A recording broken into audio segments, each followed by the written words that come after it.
Bonjour et bienvenue à l'émission Vie de foi. Cette semaine, nous parlons du secours de l'Éternel dans votre situation, peu importe la situation dans laquelle vous vous retrouvez en ce moment. Nous croyons dans le Dieu des miracles et cette semaine, on va s'exposer à la parole de Dieu, mais au-delà de connaître le Seigneur dans la parole de Dieu, on veut le connaître spirituellement aussi. Donc, ce qu'on veut vraiment faire, c'est se positionner dans la foi dès aujourd'hui, dès le départ de cette émission. J'aimerais vous encourager à vraiment vous attendre de vivre une percée dans votre vie. Vous savez, le Seigneur veut qu'on le connaisse, certainement dans la parole, mais plusieurs fois, on a cette connaissance et puis on est limité juste à cette connaissance intellectuelle. Mais ce que Dieu veut vraiment faire, il veut qu'on puisse l'expérimenter aujourd'hui. Il veut qu'on puisse expérimenter sa présence parce que c'est sa présence, son onction qui détruit les jougs. Aujourd'hui, on va parler spécifiquement des couples, des familles, des relations et on va parler du Dieu de la restauration qui est capable de venir vous secourir là où vous êtes en ce moment. On commence une nouvelle année et peut-être vous êtes là et puis vous dites, est-ce que je vais rester dans ce mariage? Je suis malheureux. Peut-être vous avez des problèmes dans votre famille. Peut-être dans votre entourage, vous avez des gens qui ne marchent pas avec le Seigneur et puis peut-être vous êtes en train de vous remettre en question ou peut-être vous êtes juste pris dans une situation et vous dites, Seigneur, au secours, bien cette émission est pour vous. Et si vous connaissez des gens également qui vivent des épreuves au niveau des relations, j'aimerais vous encourager à inviter ces amis-là à découvrir cette émission parce que le Saint-Esprit qui est sur ce plateau est le même Saint-Esprit qui va vous visiter dans votre demeure, peu importe là où vous êtes. Le Saint-Esprit est capable de vous toucher, il est capable d'intervenir dans votre situation, il est capable de tout changer. Aujourd'hui, on va parler spécifiquement des couples, des mariages, on va parler de la famille et des relations. Mais premièrement, j'aimerais vous lire un texte dans la parole de Dieu, un texte qui va vraiment vous encourager si vous croyez la parole de Dieu. Dans le psaume 46 au verset 2, c'est vraiment notre passage clé pour toute cette semaine. Il est écrit, « Dieu est pour nous un refuge et un appui, un secours qui ne manque jamais dans la détresse. » Donc, peut-être aujourd'hui, vous êtes dans une situation difficile dans votre couple. Je sais, admettons, si vous êtes marié à un inconverti, si vous êtes la seule personne croyante dans votre couple, parfois c'est très difficile parce qu'on est là, on se dit, je ne suis pas très compris. Vous vous êtes peut-être déchiré aussi dans votre relation parce que vous voulez faire des choses selon le cœur de Dieu et puis peut-être votre conjoint ou conjointe vous attire loin de Dieu. Il y a peut-être un combat dans votre couple et puis vous êtes tourmenté à cause de cette situation. Bien, j'aimerais vous annoncer une bonne nouvelle. Aujourd'hui, c'est le jour où Dieu peut restaurer votre couple. Dieu peut sauver cette personne qui est éloignée de lui en ce moment. Il peut certainement sauver votre conjoint, conjointe. Si vous êtes dans une famille et vous êtes la seule personne qui croit en ce moment, je crois que Dieu veut sauver votre famille. Et vraiment, aujourd'hui, je vais vous partager une révélation importante. Je vais vous partager comment Dieu veut sauver toute votre famille. Au début de cette année, je vais vous encourager, soyez dans la foi que cette année, vos parents seront sauvés. Oui, toute votre famille. Vous allez voir bibliquement là, que c'est possible. C'est possible et c'est le cœur de Dieu. Peut-être vous dites, ça fait des années que je prie pour ma famille. Bien, cette année, c'est l'année où vous allez vraiment croire pour voir une grande percée, que tous vos enfants seront sauvés, vos parents, vos oncles, vos tantes, tous les gens que vous connaissez dans votre entourage doivent être sauvés. Amen. Donc, vraiment, cette émission, je crois, elle va vraiment être importante. Une des choses aussi, parfois, quand on a prié pendant un temps, on est même dans le doute. On est même dans le doute que c'est possible. Dans le psaume 34 et au verset 7, je vais vous lire un autre texte que j'aime beaucoup. « Quand un malheureux crie, l'Éternel entend et il le sauve de toutes ses détresses. » Donc, Dieu entend aujourd'hui, puis vers la fin de cette émission, on va s'accorder dans la foi pour les personnes qui sont éloignées de Dieu en ce moment. Si vous avez des défis dans vos relations, je vais prier pour vous aussi que vous puissiez vivre une percée, une délivrance aujourd'hui même. Dieu, c'est quelqu'un qu'on peut connaître intimement, on peut expérimenter sa victoire et même aujourd'hui dans le cadre de cette émission. Gloire à Dieu. Donc, lorsque nous sommes seuls à vivre notre foi, nous pouvons retrouver des défis, certains défis certainement. C'est pour ça que la parole de Dieu nous dit qu'on ne devrait pas marier un inconverti. Mais quand c'est déjà le cas, si vous êtes déjà dans cette union où le Seigneur n'est pas dans votre couple, bien, Dieu est capable d'intervenir quand même. Donc, une des choses, je sais aussi qu'il y a des gens, parfois, qui sont là, qui disent on a tellement du mal à se comprendre. Moi, je parle en français, mais je suis toujours mal interprété. Tout ce que je dis, on dirait la personne ne comprend pas. On dirait je parle une autre langue. Et c'est possible aussi qu'il y a un esprit de discorde dans votre relation en ce moment. Parce que justement, vous êtes dans la lumière et peut-être la personne avec qui vous êtes marié en ce moment, peut-être cette personne est dans les ténèbres. Mais vous savez, il peut y avoir un esprit de discorde qui est là. Mais au nom de Jésus, on va s'accorder aujourd'hui même, pour que vous puissiez vivre un changement dans le climat spirituel de votre demeure. Peut-être aussi, vous êtes là, vous êtes seul dans la vision chrétienne, donc vous allez à l'église tout seul et vous rentrez à la maison et puis votre époux, votre épouse n'est pas en faveur ou en accord avec vous. Peut-être vous vivez aussi beaucoup de querelles à ce niveau-là. J'aimerais vous dire aujourd'hui que Dieu veut venir au secours de votre relation comme ça. Vous savez, Dieu, lorsqu'il envahit une vie, le Seigneur amène avec lui sa paix. Je peux vous témoigner que j'ai été élevé chrétiennement. J'ai été élevé dans un couple chrétien, dans une famille chrétienne, et j'ai bénéficié vraiment de l'amour de Dieu, la paix de Dieu. En fait, dans toute ma vie, je n'ai jamais vu mes parents se quereller. Jamais de toute ma vie. Et je sais, j'ai témoigné récemment à l'émission Bonjour chez vous, j'ai partagé un peu comment j'ai été élevé chrétiennement. Et j'ai déjà eu des retours où des gens ont dit « Ah, mais c'est rêvé, c'est pratiquement inimaginable, est-ce que c'est même possible? » Je vais vous assurer que oui, absolument, vous pouvez vivre ce que j'ai vécu parce que mes parents ne sont pas meilleurs que vous, mais en fait, ce que mes parents ont vécu, c'est vraiment biblique. Donc, si Dieu nous dresse un portrait, il nous dit, voici comment vous pouvez vivre. Vous pouvez vivre dans la paix et dans la joie. Bien, Dieu est capable de changer votre relation en ce moment. Si vous êtes toujours en querelle, vous êtes toujours en désaccord, bien, c'est soit vous allez continuer cette année en poursuivant comme vous étiez l'année passée. Vous pouvez continuer comme ça. Vous pouvez même aller voir peut-être un psychologue chrétien. J'ai eu des gens dans mon bureau qui étaient là, qui m'ont dit, « Pasteur, on est allé voir des psychologues chrétiens, on n'a pas eu d'aide. » Savez-vous pourquoi? Parce que la psychologie ne peut pas guérir votre couple. Non, la psychologie qui est fondée dans les choses qui ne sont pas de Dieu, si vous faites une recherche très rapidement, la psychologie ne peut pas guérir. Seul Dieu peut guérir un couple qui est brisé. Seul Dieu peut guérir un cœur meurtri. Seul le Saint-Esprit peut vous appeler à la repentance pour vivre un changement. Donc, je veux vous dire aujourd'hui ce que mes parents ont vécu. Non, ne se sont jamais querellés devant nous. Et même en privé, je sais que mes parents n'étaient pas en guerre. Ils ont eu des désaccords, certainement, parce qu'ils avaient chacun leur façon de voir les choses. Mais ils ont appris qu'ils pouvaient simplement parler, ils pouvaient échanger, ils pouvaient s'exprimer sans se crier après, mais juste en s'exprimant tout simplement. Donc, cette année, vous pouvez dire, « Au secours, Seigneur, notre couple ne va pas bien et on veut recevoir de toi, on veut recevoir une touche de toi. On veut être transformé dans notre couple. » Et je crois que ce que j'ai vécu, ce que je vis dans mon couple aussi, je peux vous avouer, Mathilde et moi, on s'est déjà querellés, on s'est déjà parlé, mais pas comme certains peut-être dans le monde où ça devient violent. Non, mais on a déjà eu des désaccords et puis le modèle de mes parents demeure pour moi un modèle extraordinaire. Et je crois, et je suis dans la foi pour moi-même, qu'on peut vivre ça comme mes parents. Et je peux vous avouer que notre couple, Mathilde et moi, nous sommes heureux. Nous sommes vraiment un couple extrêmement heureux parce que nous sommes meilleurs amis. Et peut-être, c'est ça votre problème, peut-être en ce moment, vous êtes deux ennemis dans la même maison et ça ne va pas bien quand vous vivez avec un ennemi. Ce que Dieu veut faire, c'est transformer votre relation comme ça. Il veut que vous deveniez des amis. Mais comment y arriver? Ce que vous allez faire, premièrement, vous n'allez pas commencer à juger votre conjointe, votre mari, votre épouse. Vous allez vous regarder dans le miroir au début de cette année. Comme nous sommes là, nous démarrons une nouvelle année, vous pouvez vous regarder et dire, Seigneur, est-ce que j'ai besoin de changer des choses dans ma vie? Est-ce que je contribue à la guerre?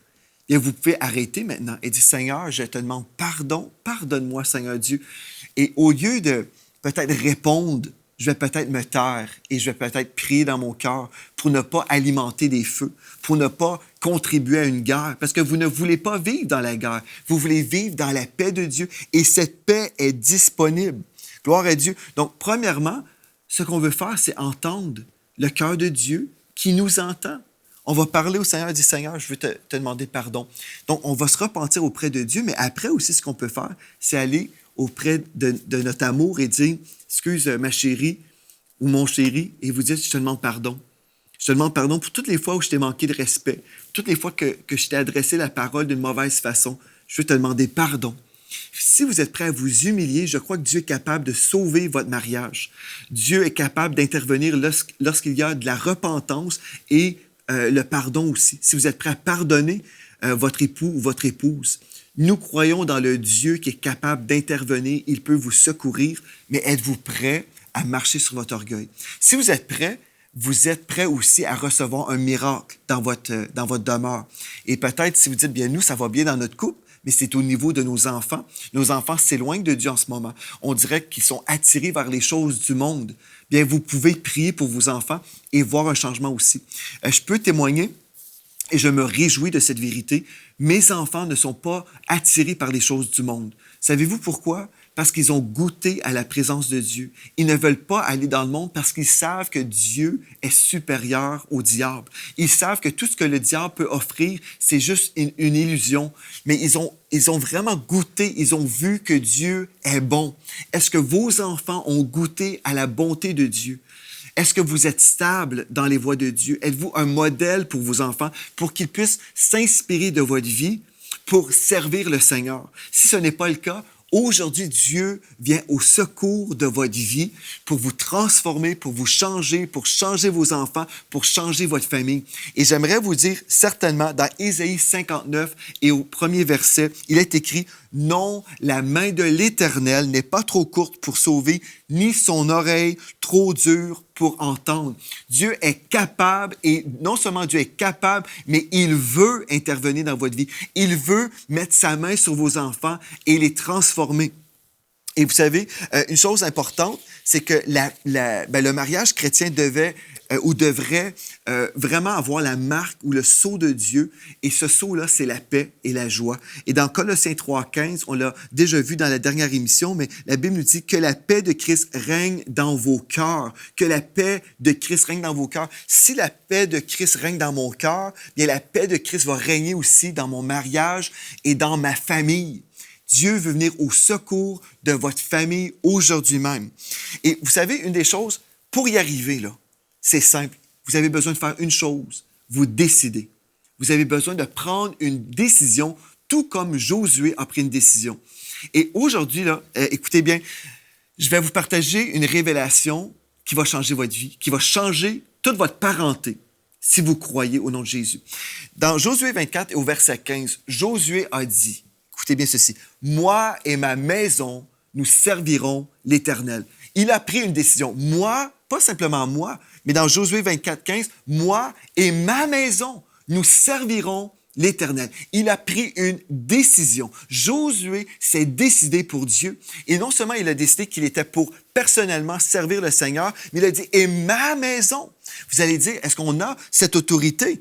J'aimerais vous dire que vous, Monsieur le père de la famille aussi, la sœur est la seule dans le foyer. Si vous êtes l'autorité spirituelle de votre demeure, vous êtes en autorité. Vous pouvez déclarer, « Moi et ma maison, nous servirons l'Éternel. » Savez-vous pourquoi? Il y a une promesse dans la parole de Dieu qui concerne non seulement vous, mais vos enfants, votre couple, vos enfants, vos oncles et vos tantes. Et c'est une promesse de Dieu qu'on a souvent balayée, qu'on a souvent...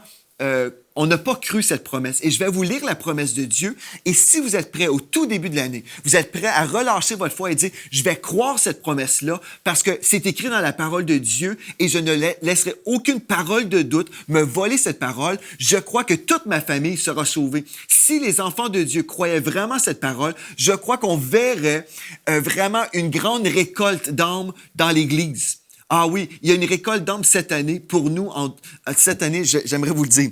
Dans Actes 16 et au verset 31, écoutez bien ceci. Je vais vous lire un texte révolutionnaire. Dans Actes 16, 31, il est écrit « Paul et Silas répondirent en parlant aux gardiens de la prison. » Vous pourrez lire le contexte à la maison si vous souhaitez. Mais ce que je veux vous souligner ici, c'est le verset 31. « Crois au Seigneur Jésus et tu seras sauvé. » Écoutez bien, toi et ta famille. et ta famille. Donc, crois au Seigneur Jésus et tu seras sauvé. Ça, c'était la bonne nouvelle que Paul et Silas déclaraient aux gardiens. Donc, Paul et Silas étaient en accord. Ils étaient en accord pour déclarer, crois au Seigneur Jésus et tu seras sauvé, toi et toute ta famille. Est-ce qu'on croit ça pour nous? Je me souviens, j'étais à l'Institut biblique, il y a des années. Et puis, on a pris ce texte-là pour dire, bien, on ne peut pas vraiment croire ce texte-là comme étant une promesse de Dieu, parce que là, c'était vraiment Paul et Silas qui annonçaient cette bonne nouvelle à ce gardien, et puis c'était une parole précise pour lui. Donc, on ne peut pas forcément croire cette parole et s'imaginer que c'est une promesse pour nous tous. Et puis, je me souviens, j'ai cru pendant un temps, je dis, ah, OK. Et puis, je me suis laissé voler de cette révélation-là. Mais vous savez, Dieu ne fait pas d'exception pour personne. Si cette promesse était bonne pour lui, et si nous savons que Dieu ne veut pas qu'aucun périsse, mais que tous parviennent au salut, bien moi, je vais croire que cette parole est pour ma famille. Et vous savez, je peux vous témoigner que mon grand-père, le pasteur Fernand Poulain, je suis certain qu'il a cru pour sa famille. Pourquoi? Parce que la grande majorité de ma famille est née de nouveau. La grande majorité de ma famille est même investie dans le service. J'ai un oncle, le pasteur Daniel Poulain, qui est pasteur. Son fils, Frank Poulain, est aussi ministre de l'Évangile. Il est pasteur dans son église. Je suis dans le ministère. Mon père est dans le ministère. J'ai des cousins qui sont dans l'œuvre de Dieu. Ma famille, en général, est sauvée. Mais récemment, j'étais en train de prier et l'Esprit de Dieu m'a montré que je n'ai pas cru ce verset vraiment au complet. Et je me repens au nom de Jésus. Parce qu'il y a encore des membres de ma famille, de la parenté qui ne sont pas sauvés encore. Et lors de mon prochain rendez-vous dans la famille, je veux relâcher ma foi que chacune de ces personnes seront sauvées. Cette année, je relâche ma foi que cette année, non seulement moi, je vais être sauvé, mais aussi toute ma famille. Gloire à Dieu. Il y a un clan ou une onction, il y a une onction pour le clan familial. Mais si on a dit, ah, mais on ne peut pas croire ce texte-là parce que c'était juste pour le gardien. Et puis, si on croit ce texte-là, bien finalement, toutes les familles de la terre seraient sauvées. Et, oui, ça serait une bonne chose, n'est-ce pas? Oui, mais il y a le libre arbitre des gens, et ça, j'ai toujours cru. Mais remarquez bien ceci.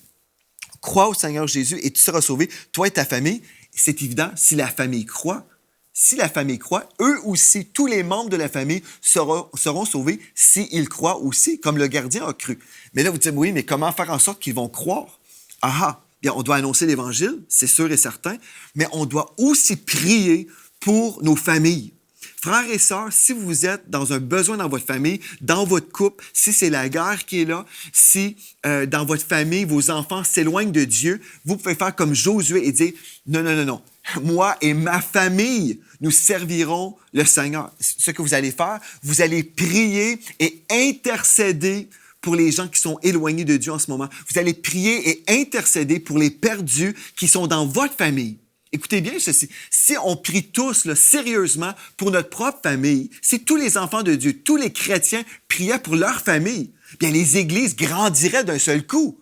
Et vous savez, la meilleure façon d'évangéliser, c'est toujours du 1 à 1. C'est au niveau des amitiés. Bien, êtes-vous proche de votre famille? Habituellement, oui, n'est-ce pas? Si ce n'est pas le cas, bien, pas de souci. Vous allez prier quand même, n'est-ce pas? Cette année, là, je vais être dans la foi et je veux que vous m'écriviez aussi. Là, dès qu'une personne a été sauvée, vous avez dit, j'ai écouté cette série, j'ai été allumé dans mon cœur, j'ai su que je devais prier pour ma famille et telle personne a été sauvée. Écrivez-moi, s'il vous plaît, au nom de Jésus, pour qu'on puisse se réjouir avec vous. Écrivez-moi à videfoi@enseigne-moi.com. Amen. On s'accorde dans la foi pour tout le monde. Si vous dites, ah, mais il y a des personnages dans ma famille, là, tu ne connais pas ces gens-là, Pasteur Joël. Vraiment, là, c'est impossible. Non. Ce qui est impossible à l'homme est possible à Dieu. Je me souviens, j'ai écouté le témoignage d'une sœur chrétienne qui partageait justement qu'elle avait déclaré à un frère dans sa famille, pas un frère, un homme dans sa famille, elle lui a dit, tu seras sauvé. Et puis, cet homme-là dit, non, je veux rien savoir de ton Dieu. Elle dit, peu importe, ça ne change rien. La Bible dit, crois au Seigneur Jésus, tu seras sauvé, toi et ta famille. Donc, tu fais partie de la famille, tu vas être sauvé. Et puis il a dit non. Et puis il était frustré, en colère. Il a dit non, je veux rien savoir de ton Dieu. Elle a dit, ah, c'est trop tard, j'ai prié pour toi, tu seras sauvé. Non, je te le dis. Et puis là, 10 ans passent, 15 ans passent, et puis elle s'est dit, mais Seigneur, j'ai prié pour cette personne et je suis dans la foi. Et au lieu de se rapprocher de Dieu, cette personne semble aller de pire en pire. Vous savez ce qui s'est produit? cet homme-là devait diminuer ou aller de bas en bas pour se retrouver au fin fond du baril là, pour relever la tête. Il a dû vivre toutes sortes d'épreuves pour un jour céder sa vie au Seigneur Jésus. Mais il a cédé. Il a cédé. Et puis, elle nous a encouragé justement, croyez Dieu jusqu'à la pleine récolte. Amen.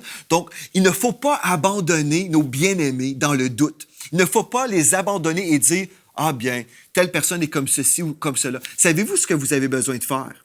Vous avez besoin de comprendre que vraiment, les gens qui sont perdus, ils sont spirituellement aveuglés. Donc, n'essayez pas de convaincre ces personnes-là par vos argumentations ou par vos jugements. Non, n'essayez pas de convaincre les gens comme ça, là. Ce que vous allez faire, vous allez prier.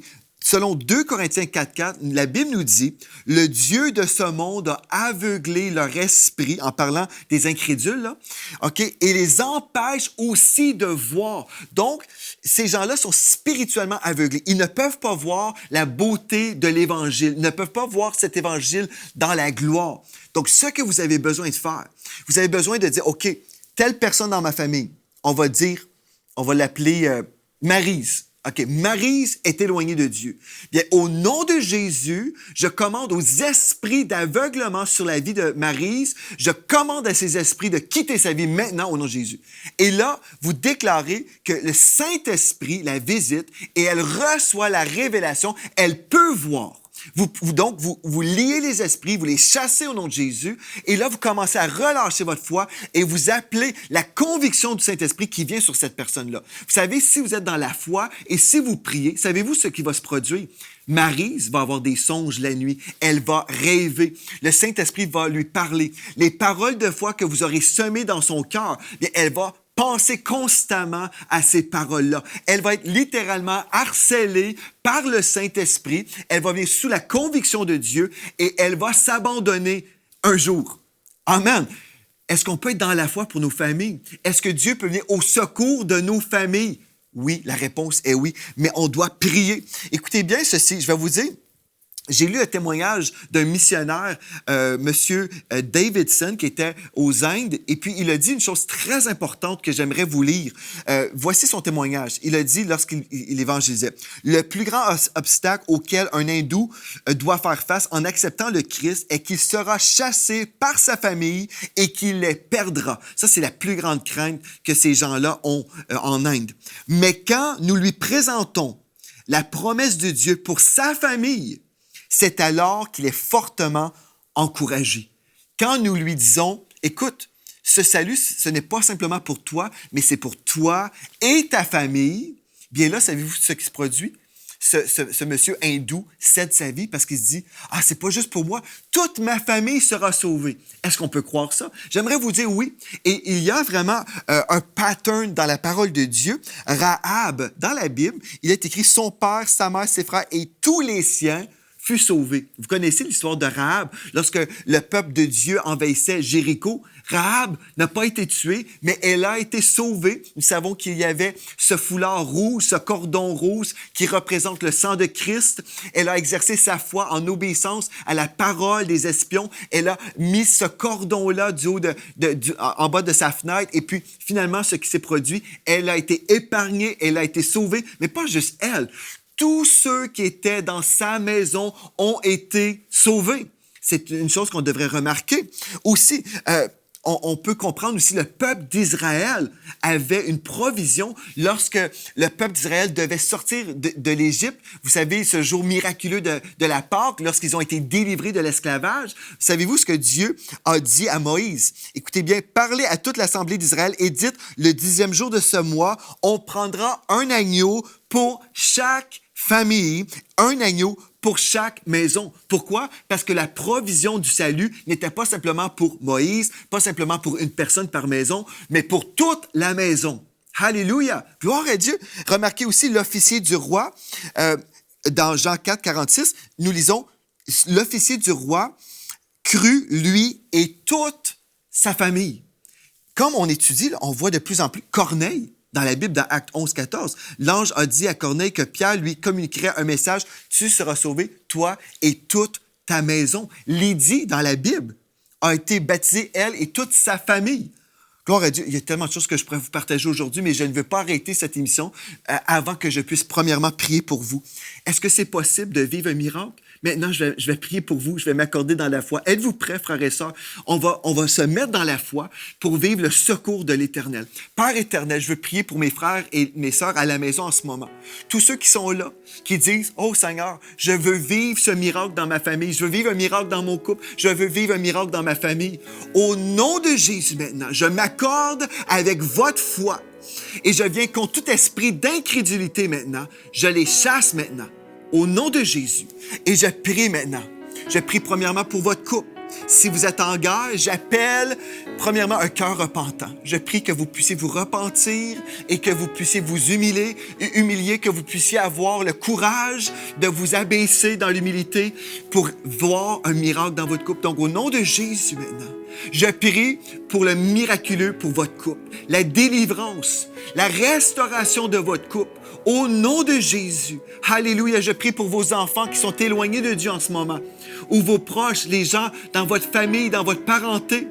Au nom de Jésus, je prie maintenant que ce voile qui est sur les personnes dans votre entourage, que ce voile qui est là sur vos bien-aimés, au nom de Jésus, on s'accorde dans la foi maintenant, que vos bien-aimés sont délivrés de ce voile, au lieu d'être aveugles. Au nom de Jésus maintenant, je prie que ce voile quitte et ils peuvent voir la splendeur de l'Évangile. Ils peuvent voir la gloire de l'Éternel sur votre vie, frères et sœurs. J'appelle la gloire de Dieu sur vous maintenant. J'appelle la gloire de Dieu sur vous qui s'installe sur votre vie. Lorsque les gens vous voient, les gens voient la gloire du Seigneur. Il y a une soif intense qui s'installe dans leur cœur au nom de Jésus. Gloire à Dieu. J'appelle aussi maintenant pour vos oncles, vos tantes, tous ceux dans votre entourage. J'appelle cette soif-là. Et aussi, Seigneur Dieu, j'appelle maintenant la conviction du Saint-Esprit, cette conviction de péché qui s'installe, comme mes frères et mes sœurs s'accordent dans la foi. Comme ils disent, oui, Seigneur, je veux voir toute ma famille sauvée. Je m'accorde avec eux maintenant. Je prie, Seigneur Dieu, pour ce miracle. Alléluia. C'est juste dans vos relations, peut-être au travail, vous avez des soucis. Au niveau de vos relations en général, avec vos amitiés, vous êtes toujours en querelle, vous avez des problèmes, et vous dites, « Oh Seigneur, j'ai besoin de ce secours, j'ai besoin d'être délivré de moi-même. » Soyez délivrés au nom de Jésus. J'appelle une délivrance dans le précieux nom de Jésus au niveau de toutes ces guerres, toutes ces querelles. Que la paix de Dieu envahisse votre vie. Alléluia. Dans le précieux nom de Jésus.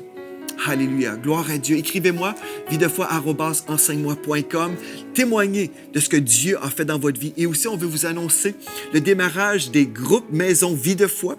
Les groupes Maison Vie de Foi. Vous aimeriez faire partie d'un groupe comme ça? Écrivez-moi aussi pour nous dire que vous aimeriez participer et découvrir la vision. Ça va nous faire un plaisir de vous envoyer toutes les informations. Il y a une armée qui se lève dans le monde chrétien, une armée de foi, des gens qui se remplissent de la parole de Dieu et qui se remplissent aussi de cette parole qui voit une grande récolte d'âmes. Alléluia. Merci d'avoir été là et d'ici à demain, soyez richement bénis.